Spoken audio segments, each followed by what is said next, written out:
So last week for my 9,000 subscriber, I did a different kind of video. I'm basically starting up an Ask the Cat's Meowth series, and judging by the number of questions that I have submitted, it may be at least a 2, maybe 3-part series, maybe over the weekends, so maybe for the next 3 weeks or so. Basically just all sorts of different questions, Pokemon related questions, personal questions, all sorts of stuff, as well as tons of ideas, many things that I was already planning on for just kind of expanding the channel. So, one of those questions I'm actually going to be covering today. And someone submitted a request to have to find out more about a couple of specific cards. And one of those cards is the sample Hoppip, which I just so happen to have. So while typically featured Fridays are days where I show cards that I've just added in my collection, since this was an Ask the Cat's Meowth, I figured this would be a good time to cover it. So basically, this is the Hoppip from the Expedition series. It has the word sample in the corner, but it has a Japanese back. English on the front, Japanese on the back.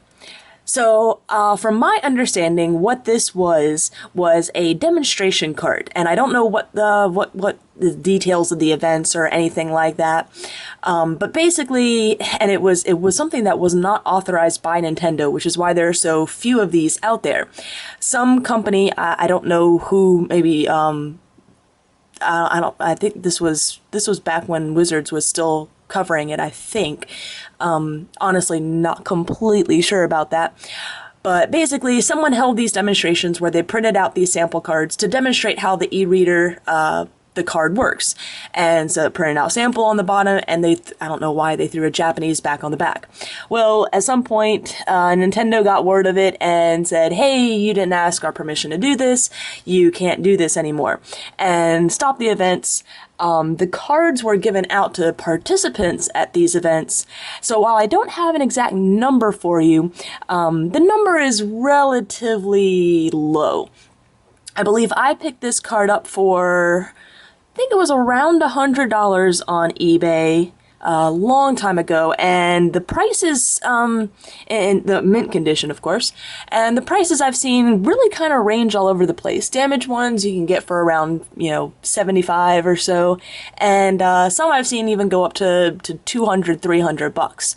So it really just depends on, when you're looking for this card and what kind of prices you happen to find. I still think probably around $100 is a reasonable mark for this card, but that's just my personal opinion.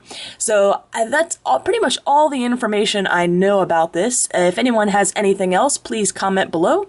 And I have one more, like I said, the person that submitted the request to have more information about this card submitted a request for another card that I happen to have as well.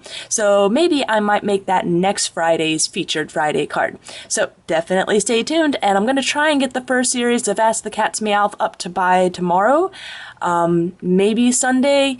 We'll see how it goes. So stay tuned for that, and hope everyone enjoys it.